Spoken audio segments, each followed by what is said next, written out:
Howdy there, guys. This is the playthrough of Gloomhaven, Jaws of the Lion, Scenario 2 with my wife. If you want to check out the playthrough of Scenario 1, click that I in the top right corner. What you're seeing here is a speed through of my wife and I naming our characters. Sam decided to name her character Sam, and I have named my character Leodin. And so that is where we are at. We're going to catch up at this video starting right here. Hey, what's up, guys? It's Lance. And Sam. And this is Love to Hate. We are back for another playthrough of Gloomhaven, Jaws of the Lion. We are going to be doing Scenario 2, A Hole in the Wall. If you are unfamiliar with our channel, we are all about finding games for gamers to play with their non-gamer friends. And this is the best Lance could do. Well, we decided we needed to do Gloomhaven Jaws of the Lion because it's Gloomhaven for people who've never played Gloomhaven. And he hates me. Which you've never played Gloomhaven. And we have to see if it's something that you're cool with playing. I'm not. Let's just go ahead and throw that But we're already on Scenario 2, and you felt like Scenario 1 wasn't that bad. I felt like I was just really good at it. So. Okay, whatever you want to think. All right, so in Scenario 2, we add in a couple of new things. There are new icons on the board, and so let me go over those with you, Sam. These spots right here are going to be money token spots, and so we are going to place $1 on each of those spots, and what these dollars are good for is at some point you get to cash them in for new items. And on these little red circle spots right here, we're going to place trap tokens. These are generally bad. They are going to cause you damage if you go onto these spaces at some point in the round. This space right here is going to have a treasure token on it. Let me find one of those treasure tokens. This particular treasure has a number. It's 14. And if you end your turn on that treasure token, or you loot it. Now see, in regular Gloomhaven, you could end your turn on that space and you would automatically get to pick it up. In Gloomhaven Jaws of the Lion, I'm not seeing that in the rule book, so I don't know if that's a rule change or not. Specifically for this, it says you have to loot it to be able to pick it up, which looting is an action that is listed on some of the cards. But Sam, what a treasure token is essentially it's a treasure. It's specific. It's not like money that's generic. We would look up in the rule book what treasure number 14 is, and it will give you something, but you don't know until you get there. The next thing that we are going to look at is that on these blue spaces are doors. And so the doors separate different rooms. Does it get you out of here? It does not get you out of here. And for Gloomhaven Jaws of the Lion, there aren't actual door tokens. That's replaced with just having a door printed on the board. So we can go ahead and set up the monsters for this scenario, and we are again playing a 2-player game, and we still have these Vermling Raiders because we've tracked them to their nest, or at least that's what I'm thinking is the case. And so we would put the white ones on these spaces here, and it looks like we only have white ones. We don't have any yellow ones in a 2-player, so we will take that guy off the board. These 3 spaces are left blank. And now you can do basic actions. And so we did this in our previous playthrough. The rulebook doesn't actually explain this until Scenario 2, but on any card, you can always forego the actions printed on the card to do the basic actions in the middle. An attack of 2 or a movement of 2. That's on every card. Okay, the upgraded cards, some of the upgraded cards that we added to our deck. So in Scenario 2, we get to add 2 B cards to our decks, replacing the identical A cards. These are just upgraded a little bit more. And on some of these B cards is this icon here. Okay, go ahead and see if any of your cards have that. If they do and you use this action, oh, there's loot, then that card is lost. It will go straight into your lost pile. It is a one and done type of thing. You could still do the top action and it would just go to your discard pile. But if you do the action that has this icon on it, it's lost. So just keep that in mind. Oh, here's looting. Okay. Characters have two ways of looting money. So you can use the loot ability on a card. In addition, you could also end the character's turn on top of either money or treasure, and you will automatically loot. So that is still the case in Gloomhaven Jaws of the Lion. Another rule real quick, Sam. If your card has anything that looks like this on it, it is telling you that the gray hex is the hex that your figure occupies, and the red hexes are the hexes that this attack will do damage to. So in this particular card, I would be here, and I could do damage, 3 damage to these 2 hexes that are adjacent to me. So that's how those cards work. There is the push and pull mechanic on some of the cards. If your card says push X or pull X, it's telling you that you can push a target that's adjacent to you up to that number of spaces away. If it says pull X, it means you are going to pull a target towards you. So that's pretty simple to figure out. There is a new negative condition, and that is disarm, and it looks like this. And what disarm is that whenever you do this, that figure cannot perform any attack abilities. They can still move, they just cannot attack. And so if you do this to an enemy, they won't be able to attack you, but they will move. If they do it to you, you won't be able to attack, but you will be able to move. The last thing that we're going to cover is that there is another option for what you can do when you take damage. If you would choose not to want to take damage, you can discard a card, or lose a card, excuse me. And so what that means is that if you're going to take damage, and you would probably only do this in a case in which it's enough damage that it's going to kill you. Rather than take that damage, you could choose a card from your hand and say, I'm going to lose that card for the rest of the scenario, and it negates all the damage that you would have taken. So, just keep that in mind. Okay, so the last thing that the rulebook tells us to do for setting up for this scenario is that we are going to add a deck of 4 basic Vermling Raider cards that are going to be shuffled and placed face down next to the Vermling Raider stat card. So I will go ahead and get those out of the bag here. Okay, so we have our basic Vermling Raider attack deck, and we're going to put it right there. Move some of this stuff up so you guys can see everything.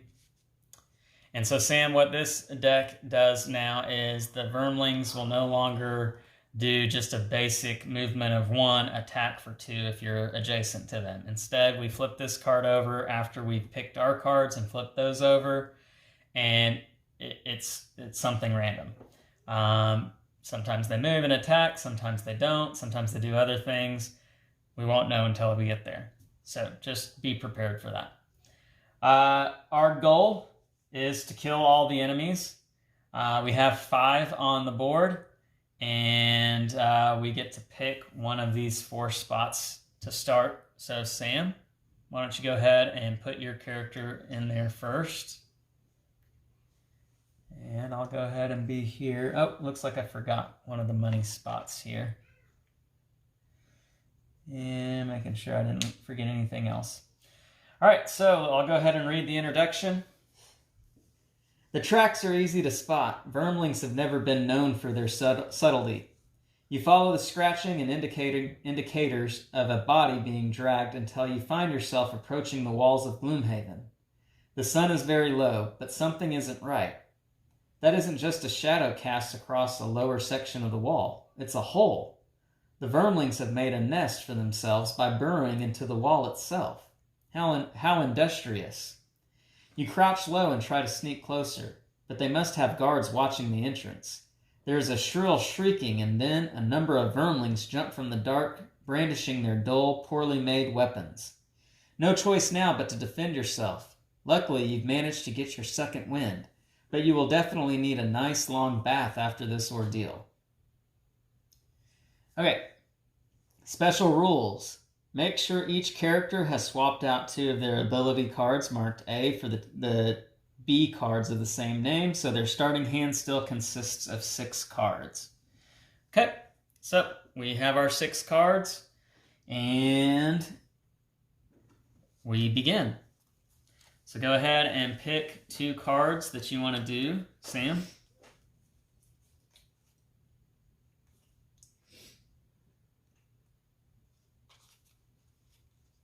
Keeping in mind that the vermlings no longer have an initiative of 50. Their initiative will be determined by whatever's on this card. So,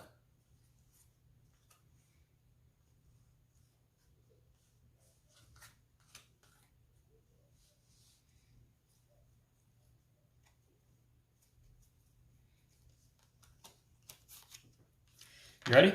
Mm-hmm. All right. And reveal. My initiative is 24. 49. Okay, and the vermlings is 85. So it'll go me, you, and the bad guys. And so my first action is double throw. I can attack for 2, range of 3, targeting 2 different enemies. And so I'm going to target both of these guys because they're within a range of 3. And I will do this one first since he's closer. So it is 2 plus 1, so 3 damage, and this is number 2. And that is a 3. So he has a health of 2. And next I will target number 1 here. So it's 3 plus 2. That's enough to kill him. And so he is dead. All right. Now, just checking to make sure. Yes, so in this scenario, another new rule is anytime you kill a bad guy, they drop $1. It's like a leprechaun. I suppose so. Well, a leprechaun doesn't drop money when they die. Are you trying to kill leprechauns? They just guard the money. All right, so me killing that guy kind of changes things. I was going to push him into this trap, but instead I'm just going to move 3 and I'll go 1, 2, 3 and end my turn on this money token here. And that's my turn. So you're next. And how are you going to play your cards? Remember, you can do 1 top action on a card, and then on the other card you have to do the bottom action, or vice versa. You can do the bottom action on a card, and then you have to do the top action on the other card. I will. I don't know. Remember, this guy has 2 health. There is a money token right there in front of you. I don't know. When you're wanting me to play for you? I want you to tell me what to do. I'll do attack 3, range of 3. Okay. So you're attacking him for 3. Yeah. You're within range. Is there anything else on the card? No. No? Okay. So just flip over one of your attack modifier cards. So it's 3 minus 1. So it's 2, which is enough to kill him because he had a health of 2 left after I did 3 damage to him.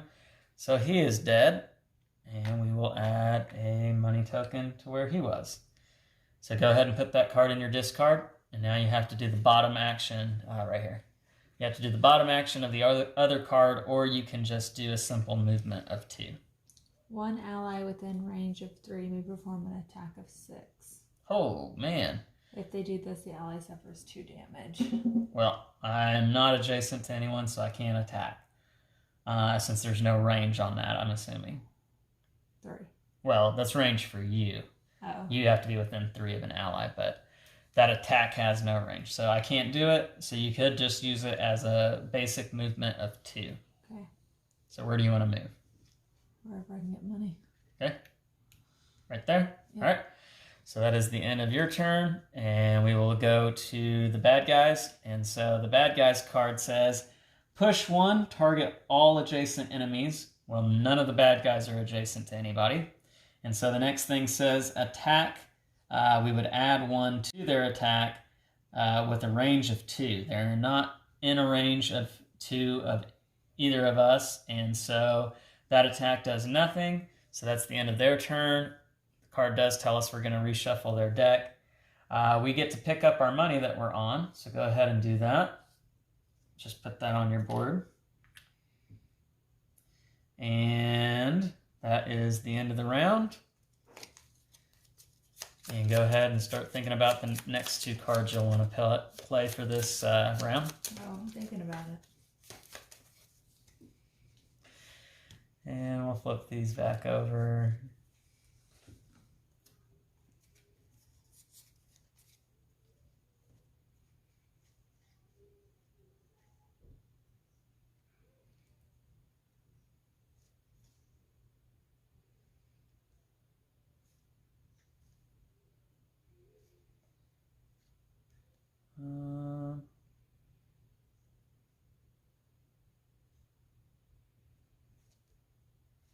Okay. I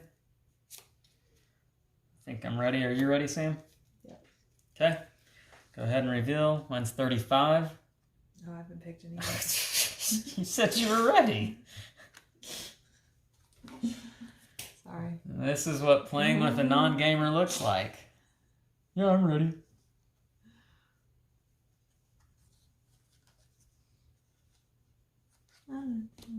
Sword. Mine is 35. What is yours? 43. 43. They are 36. So you will go last. I will go first. Bad guys will go in the middle. Just so you know, they are going to move, adding nothing to their movement. So their movement is just 1. And they are going to attack -1. So they're going to attack for 1 at a range of 2. So that's what they're doing on their turn. First thing I'm going to do is I'm going to move 2, and I'm not going through the trap. I'm going to move right here, ending my movement there. And I'm going to attack for 3 at a range of 3. Traps do not have anything to do with line of sight. You can see through a trap. So 1, 2, 3, he's within line of sight. I'm attacking for 3. And I add nothing to it. So I just do 3 damage. And this is number 3. So 3 damage to number 3. That is my turn. So now the bad guys will go. They are all going to move 1 space, starting with whoever is first in numerical order. And that is number 3. So he's going to move there. And attack for 1 at a range of 2. I am not within range. So he's not going to attack. Next is number 4. We've got this big obstruction in the way, this little spiked fence. So he's going to have to move around it, and he ends his turn there. And this guy ends his turn there. Technically, they are behind a door. So I would think the rules would say that they wouldn't move, being since they don't even know we're there. So yeah, I think that's the case, because we've not opened this door yet.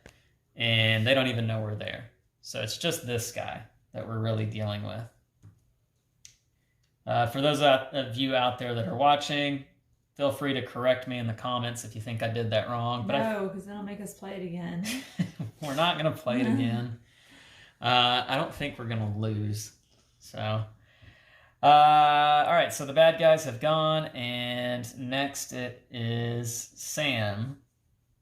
One ally within a range of 3 may perform an attack of 2 from a range of 3. All right. Well, that would be me.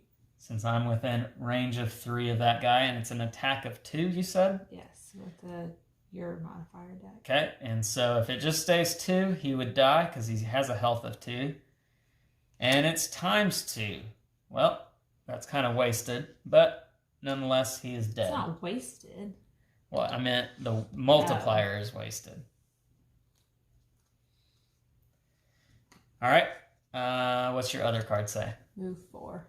Wow, okay. So you could end your turn on the door, and having opened the door, that would then mean that you can't go this way.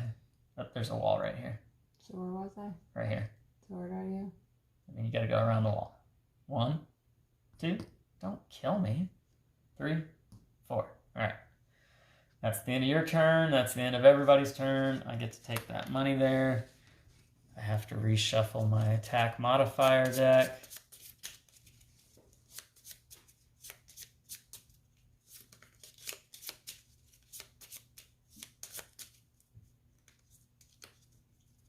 And we are ready for the next round. All right, so these bad guys know we're there now. We have to take them on. Don't forget, there also is this treasure to be looted. If we don't loot that treasure by the time we kill both of these guys, then it's lost and it's gone forever. Consider it looted. And this is the one and only chance you ever get to loot treasure number 14. I'm gonna loot that. You should have 2 cards left in your hand, so this shouldn't be hard.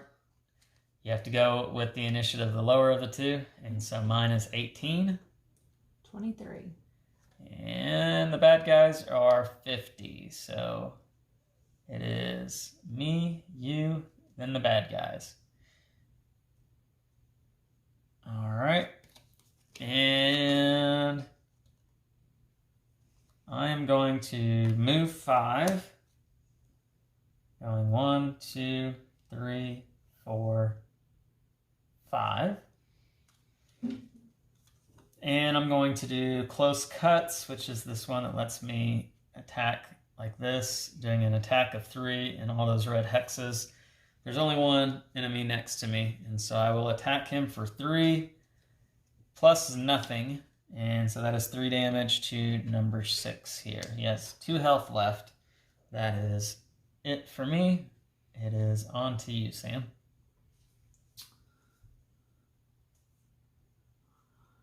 I feel like I need to do this one. One ally within range of 2 may perform attack of 4. Wow. You have some really powerful cards there. I'm really powerful. Evidently. Okay, so I'm going to attack for 4. Range of how much? 4. Range of 2, attack 4. Well, I'm not in range of 2, so I cannot do that. I'm in a range of 3 of you, so never mind. What do you mean? Oh. 1, 2, 3. Of me. I was thinking of this dude. Oh, what if I did...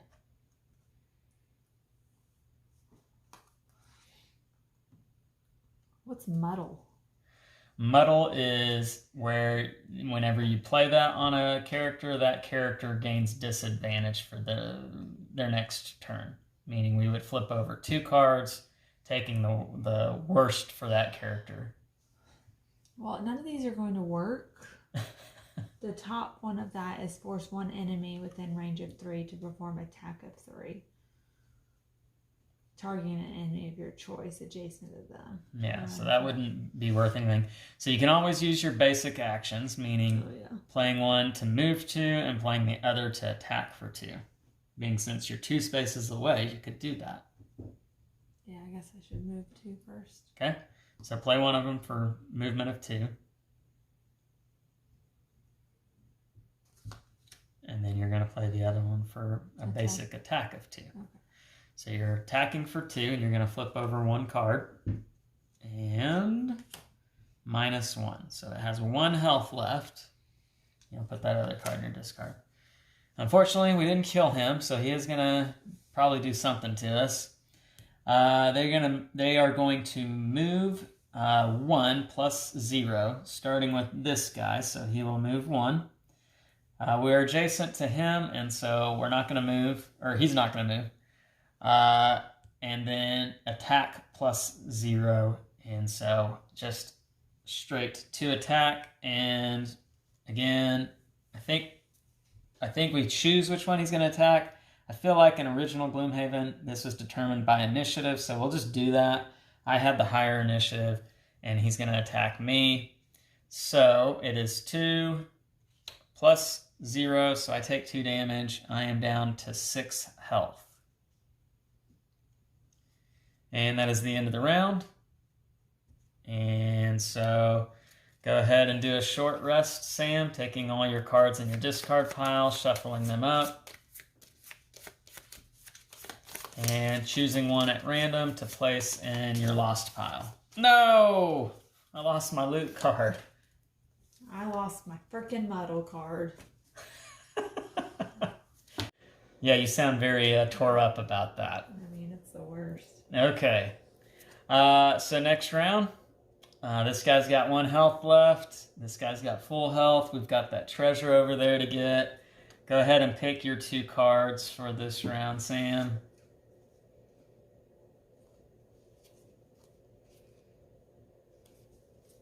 I want to know if I go.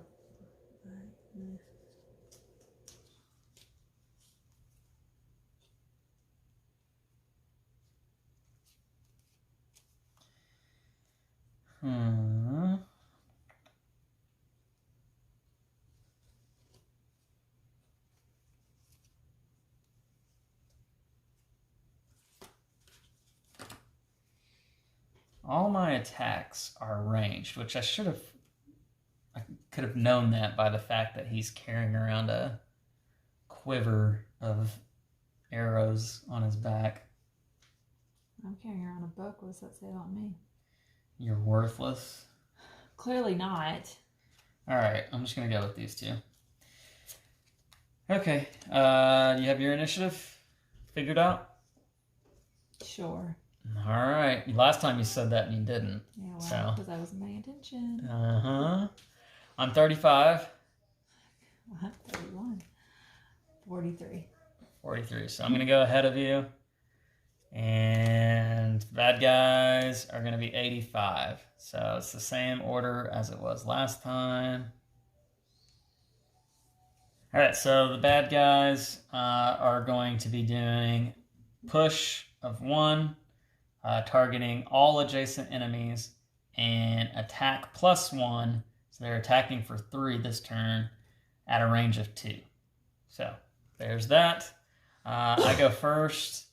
And I'm going to do double throwdown, which allows me to add 1 to my attacks this turn. And I'm going to do stopping power, but I'm going to just do it for its, well, no, I'm not. I'm going to do it for its action. I'll attack for 3 plus 1, so it's 4. However, it is ranged, so I'm at disadvantaged. I'm going to flip over 2 cards, taking the worst of the 2. But it's 4, so 6 or 5. I'll take 5, and that is enough to kill him. And so he is dead. We are down to 1 last enemy that we need to kill. But remember, if we kill him before we loot that, it is lost and gone forever. All right, so that was my turn. Over to you. I'm going to move 4. Okay.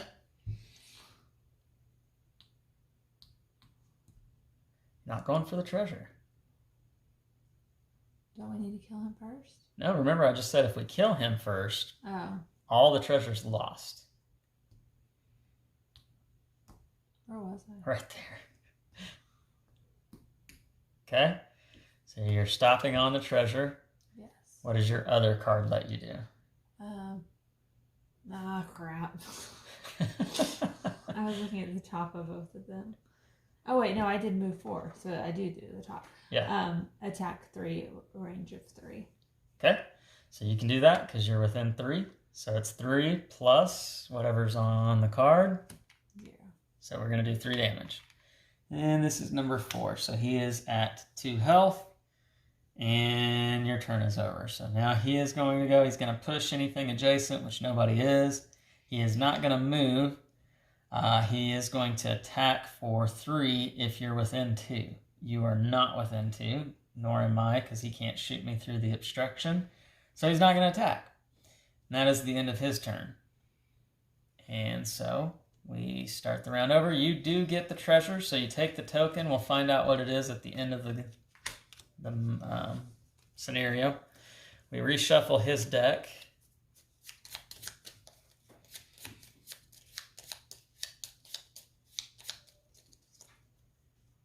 And pick your next two cards.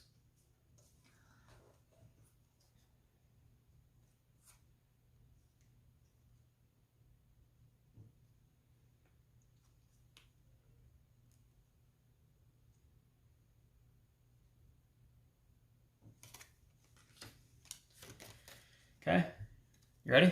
Yep. 24. 67. And the bad guys are 59. So it'll be me, bad guys, and then you. Why are my numbers so high? Because your cards are so good. Oh. Typically, the lower the initiative, the not so great the card is. So because I'm so good at this game, I have better cards. And you go slower. So it's a give and take.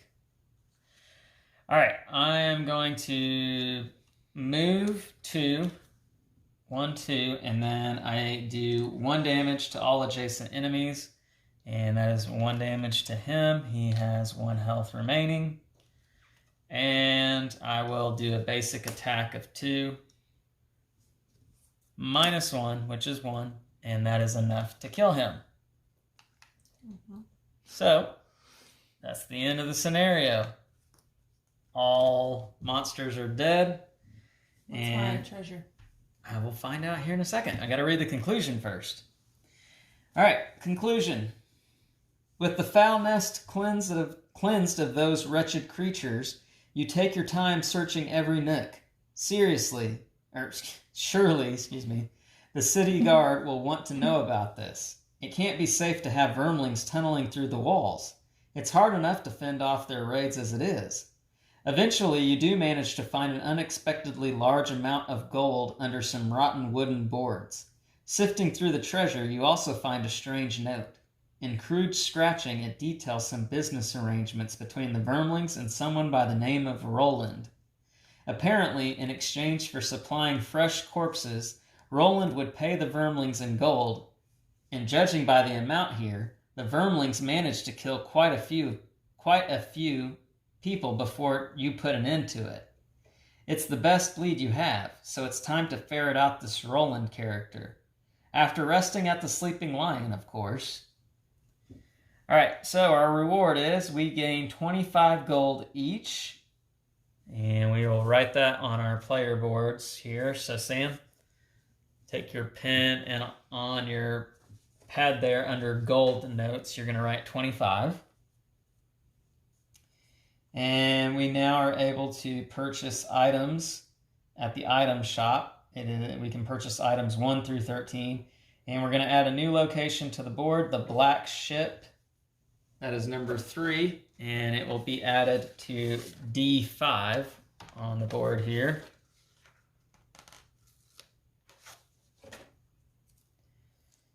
D5. Black Shop.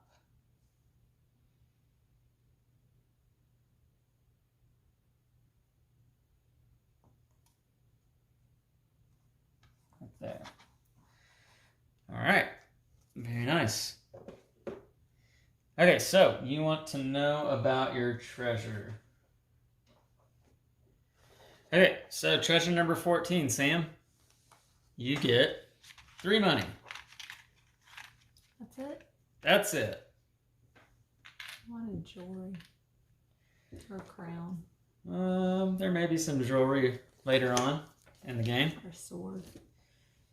Alright, so let's see here. When we complete this scenario, recording money. Alright. Actually, I want to get out of jail free pass. Oh, you did have your turn to pick up extra money. I forgot to mention that. Which I think there was a dollar right here. You could have gotten an extra $1. Let's say you did get it, because you could have ended your turn. Let's do that. Now I couldn't have gotten any because my turn was already over. All right, each character should now count how many money tokens they collected during the scenario and convert them into gold. In all scenarios covered in this book, each money token is worth 2 gold. So 10. You get to add 10 to your 25. So you now have 35. I got 2, so that's 4 for me, which gives me a total of 29.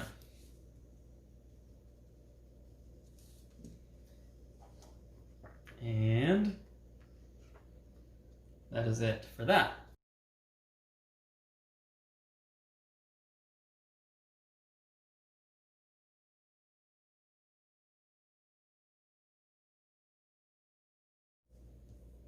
I feel like I need to sleep on this before I purchase anything. We won't bother you guys with showing you the deliberation process of Sam really trying to make the hard decision of what she would like to buy for her character. It would undoubtedly because this be is a big decision for herself. I was going to mini mo it.